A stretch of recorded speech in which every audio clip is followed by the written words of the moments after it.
আসসালামু আলাইকুম সবাইকে। আজকে আমরা খুবই ইন্টারেস্টিং একটি প্রবলেম নিয়ে আলোচনা করবো ইনশাল্লাহ। এই প্রশ্নটি জেইই মেইন 2022 আসছিল। দেখি প্রশ্নে কি বলছি আমরা।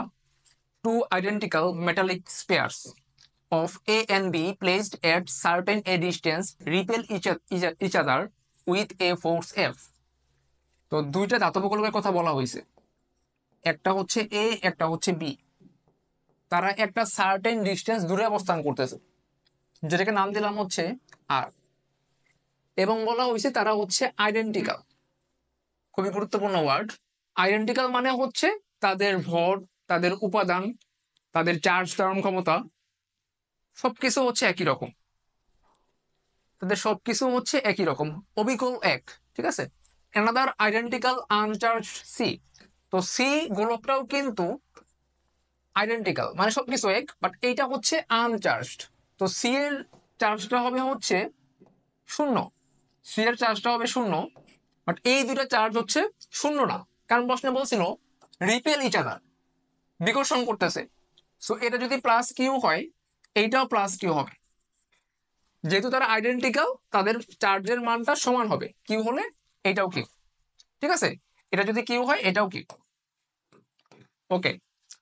আচ্ছা, এরপরের লাইনটা দেখি আমরা। another identical uncharged C sphere is first placed in contact with A. এর সাথে হচ্ছে স্পর্শ করে রাখা হয়েছে। সিটাকে নিয়ে কি করলাম, এর সাথে স্পর্শ করে রাখলাম। দেন বি, দেন হচ্ছে আমরা বি এর সাথে স্পর্শ করে রাখলাম। And finally placed at mid point between the spheres A and B. এবং ফাইনালি হচ্ছে মিড পয়েন্টে রাখা হয়েছে। তো প্রথমে আমরা এই জায়গায় রাখছি, দেন এই জায়গায় রাখছি, এবং ফাইনালি হচ্ছে একেবারে মিড পয়েন্টে রাখছি।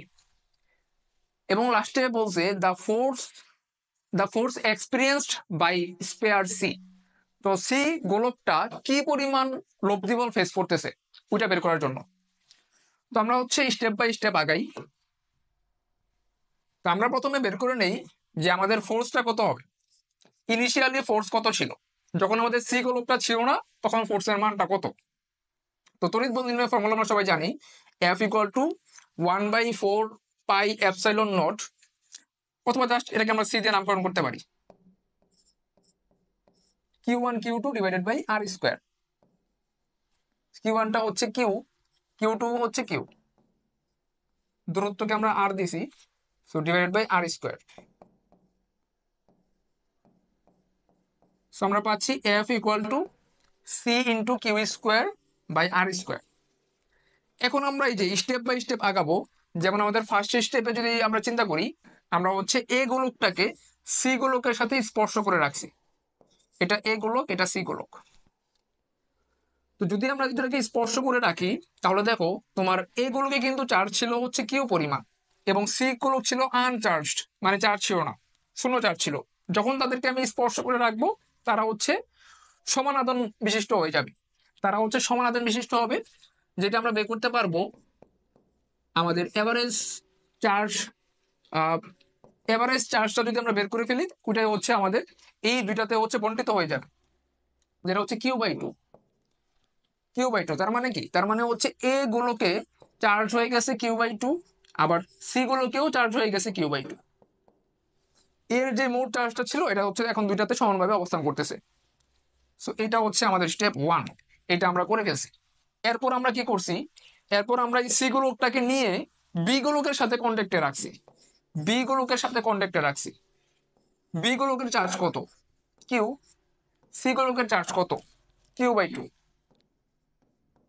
এখন যদি তাদেরকে স্পর্শ করাই, তাহলে তারা আগের মতো সমান চার্জ বিশিষ্ট হয়ে যাবে।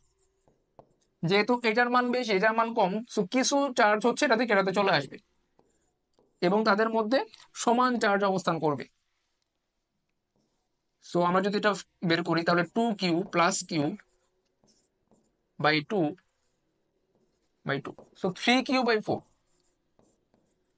3Q/4।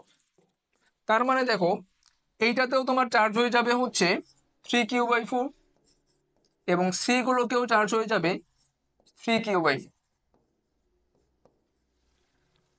সো এতটুকু পর্যন্ত আশা করি আমরা বুঝতে পারছি। এখন আমরা থার্ড স্টেপে যাব, যে আমাদের সি গ্রুপটাকে একেবারে মিডল পয়েন্টে রাখবো, মিড পয়েন্টে রাখবো।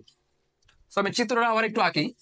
এইটা হচ্ছে আমাদের এ গোলক, এইটা হচ্ছে বি গোলক, তারা আর দূরত্বে অবস্থান করতেছে এবং একেবারে মিড পয়েন্টে আমরা সি গোলককে নিয়ে আসতেছি। মিড পয়েন্টে সি গোলককে নিয়ে আসছি। এ গোলকের চার্জ হলো Q/2, বি এবং সি গোলকের চার্জ হলো 3Q/4।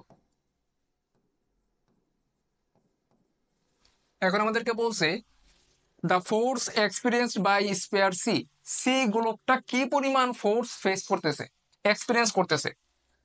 তো সি গোলকটা হচ্ছে এ গোলকের কারণে একটা ফোর্স ফেস করতেছে, যেটা হচ্ছে F1 বিকর্ষণ বল, এদিক বরাবর কাজ করবে। তো প্রথমত আমরা F1টা বের করি। F1টা হবে C into Q/2 into 3Q/4 divided by মধ্যবর্তী দূরত্বের স্কোয়ার।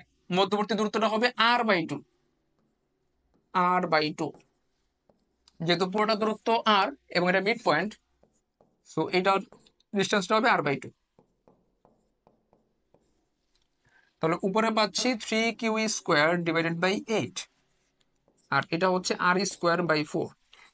এখন যদি আমি 8কে 4 দিয়ে কেটে দিই তাহলে 2 থাকতেছে, C into 3Q² by 2 R², 3/2 CQ² by R²। এখন দেখো এটাকে কিন্তু আমি ফার্স্টেই নাম দিয়েছিলাম হচ্ছে এফ, এটাকে আমরা কিন্তু আগে এফ নাম দিয়েছিলাম। সো আমরা এই জায়গায় কিন্তু এটা পরিবর্তে এফ লিখতে পারি, 3/2 ইন্টু এফ। সো আমরা F1টা বের করে ফেলছি। F1টা ছিল এর কারণে। এখন আমরা কি করব, এখন আমরা বি গোলকের কারণে সি গোলকে যেই বলটা প্রয়োগ হবে সেটা বের করব। সেটা হচ্ছে F2। F2 বিকর্ষণ বল হবে, এটার দিকটা হবে এই দিক বরাবর।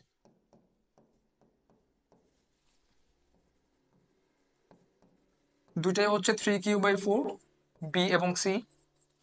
দূরত্ব হবে আগের মতো R/2 whole square. 9Q² by 16 R²/4। তাহলে আমরা পাচ্ছি 9Q² by 4 R², 9/4 CQ² by R²।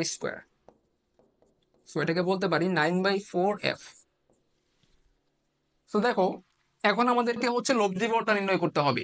বল হচ্ছে ভেক্টর রাশি, একটা হচ্ছে এই দিক বরাবর কাজ করতেছে আর একটা হচ্ছে এই দিক বরাবর কাজ করতেছে। এখন যদি আমরা লব্ধি বলটা বের করি, লব্ধি বল সমান হবে F1 ডিফারেন্স F2। এখন যেটা বড় সেটা থেকে ছোটটা বিয়োগ করব। F1 এবং F2-র মধ্যে F2টা হচ্ছে বড়, সো F2 থেকে আমরা F1টা বিয়োগ করব। 9F/4 আর এটা হচ্ছে 3F/2।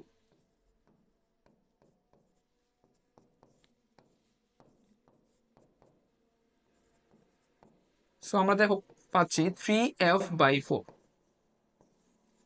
সো সি গোলকটার উপর এ এবং বি গোলকের কারণে যে লব্ধি বলটা অ্যাপ্লাই হবে সেটার মান কিন্তু আমরা বের করে ফেলছি। সেটার মান বের হচ্ছে 3F/4। সো আমাদের এই চারটা অপশনের মধ্যে অপশন বিটা হচ্ছে কারেক্ট হবে, যেটা 3F/4। এটা রিটেনের জন্য ইম্পর্টেন্ট, এমসিকিউতে আসার কথা না, রিটেনের জন্য ইম্পর্টেন্ট এডমিশনে।